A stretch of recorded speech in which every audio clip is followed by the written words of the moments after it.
ये हम देखेंगे कुछ इम्पोर्टेंट क्रांतियाँ।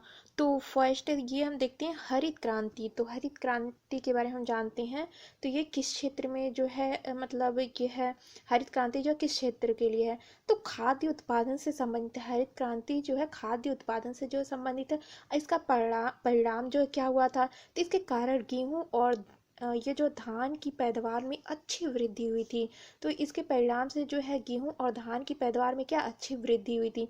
और इसके जो है हरित क्रांति के जनक जो एम एस स्वामीनाथन है।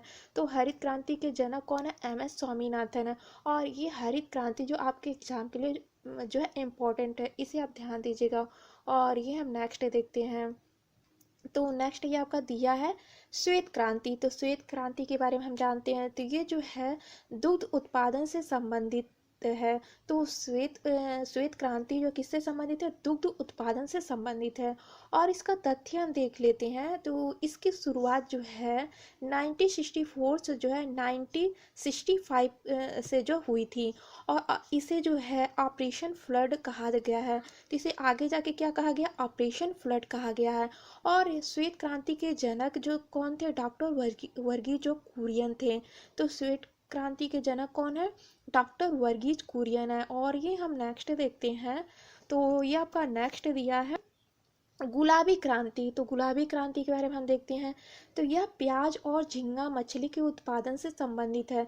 तो गुलाबी क्रांति किससे संबंधित है, प्याज झींगा मछली उत्पादन से संबंधित है। और इसका तथ्य क्या था, तो हम देख लेते हैं। तो भारत विश्व का सबसे बड़ा झींगा मछली उत्पादक देश बन गया है।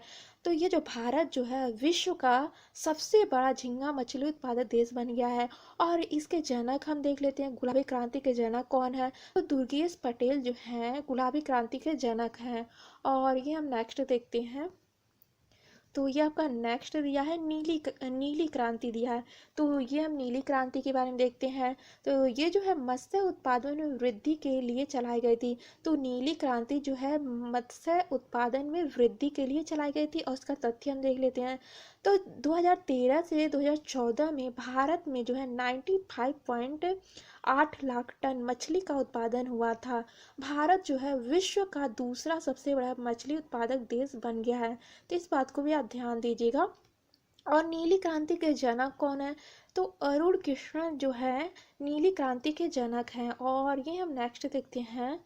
तो नेक्स्ट ये आपका दिया है सुनहरी क्रांति दिया। तो सुनहरी क्रांति के बारे में भी हम देख लेते हैं। तो इसका संबंध बागवानी उत्पादन में वृद्धि से है, जिसमें जो है फल विशेषकर सेब उत्पादन, इसे शहद उत्पादन से भी जोड़ा जाता है ये।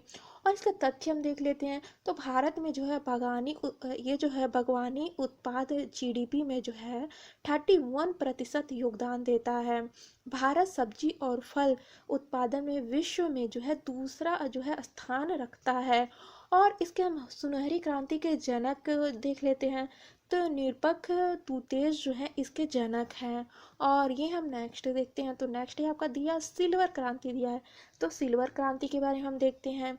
तो भारत में जो है अंडा उत्पादन और मुर्गियों की उत्पादकता बढ़ाने के लिए जो है इसको सिल्वर क्रांति को जो चलाया गया था।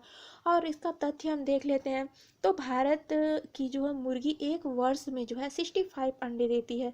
जबकि जो है अमेरिका में जो है 295 अंडे देती है। अब भारत में जो आंध्र प्रदेश सबसे बड़ा उत्पादक जो है, तो ये जो भारत में जो आंध्र प्रदेश जो है सबसे बड़ा उत्पादक है अंडे का। और इसके सिल्वर क्रांति के जनक जो है इंदिरा गांधी हैं। और ये हम नेक्स्ट देखते हैं। तो नेक्स्ट आपका दिया काली क्रांति दिया। तो काली क्रांति किससे संबंधित है, तो पेट्रोलियम खनिज तेलों के उत्पादन को बढ़ाने के लिए है।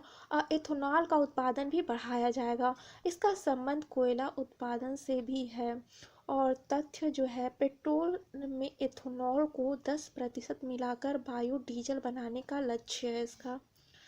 और नेक्स्ट ये है सदाबहार क्रांति। सदाबहार क्रांति जो है इसका उद्देश्य देश की मिट्टी को उत्तम बनाना है, किसानों को लोन दिलाना है, रेन वाटर हार्वेस्टिंग एवं कृषि शोध को बढ़ाना है।